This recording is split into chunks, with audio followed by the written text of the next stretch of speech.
mudou. As barreiras da informação e comunicação foram quebradas. A globalização encurtou as distâncias. O mundo nunca desejou tanto ser um só. Ao invés de guerrilhar suas diferenças, descobriu que aprender e evoluir com elas é muito melhor. Podemos ouvir samba em Londres, jazz em Tóquio, comer sushi na Bahia e beber mojitos na Rússia.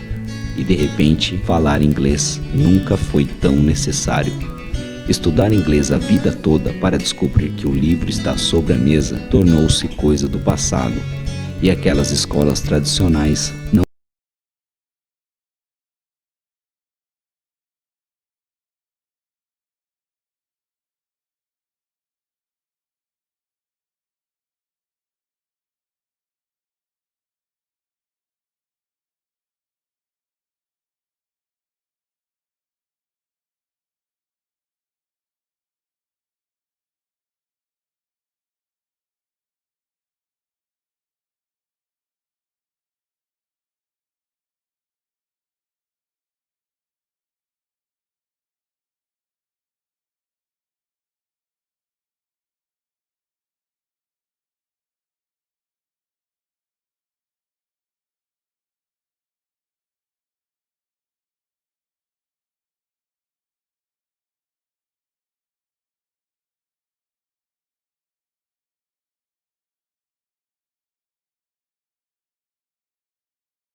I was 13 when I first got access to a computer. My parents bought me a Macintosh in 1984 when I was 8 years old. I was in 6th grade. I learned to code in college. Freshman year, first semester, intro to computer science. I wrote a program to play tic-tac-toe. I think it was pretty humble beginnings. I think the first program I wrote asked things like, what's your favorite color?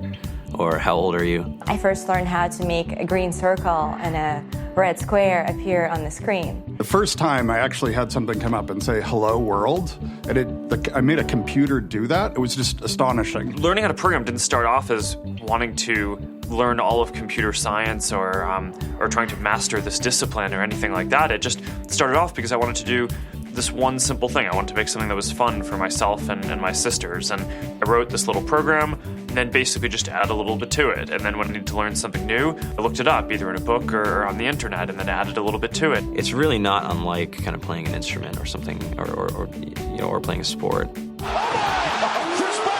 It starts out being very intimidating, but you kind of get the hang of it over time. Coding is something that can be learned, and I know it can be intimidating. A lot of things are intimidating, but, what isn't? A lot of the coding that people do is actually fairly simple. It's more about the process of breaking down problems than, sort of coming up with complicated algorithms as people traditionally think about it. You don't have to be a genius to know how to code. You need to be determined. Addition, subtraction, that's about it. You should probably know your multiplication tables.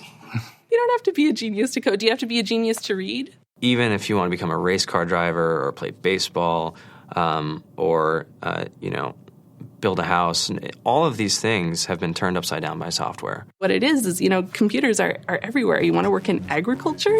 Do you want to work in entertainment? Do you want to work in manufacturing? It's just all over.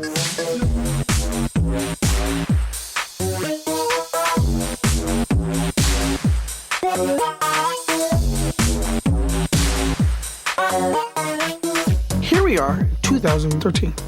We all depend on technology to communicate, to bank, information, and none of us know how to read and write code. When I was in school, I was in this after-school group called the Whiz Kids. And when people found out, they laughed at me and, all these things. And I'm like, man, I don't care. I think it's cool. And, I'm learning a lot. And some of my friends have jobs. Our policy is literally to hire as many talented engineers as we can find. The whole limit in the system is just that there just aren't enough people who are trained and have these skills today. To get the very best people, we try to make the office as awesome as possible.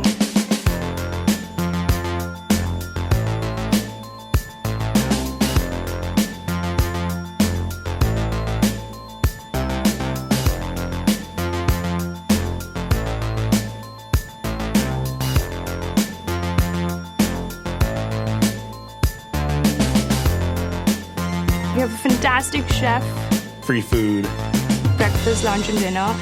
free laundry. Snacks, even places to play and video games and scooters. There's all these kind of interesting things around the office and places where people can play or relax or go to think or play music or be creative.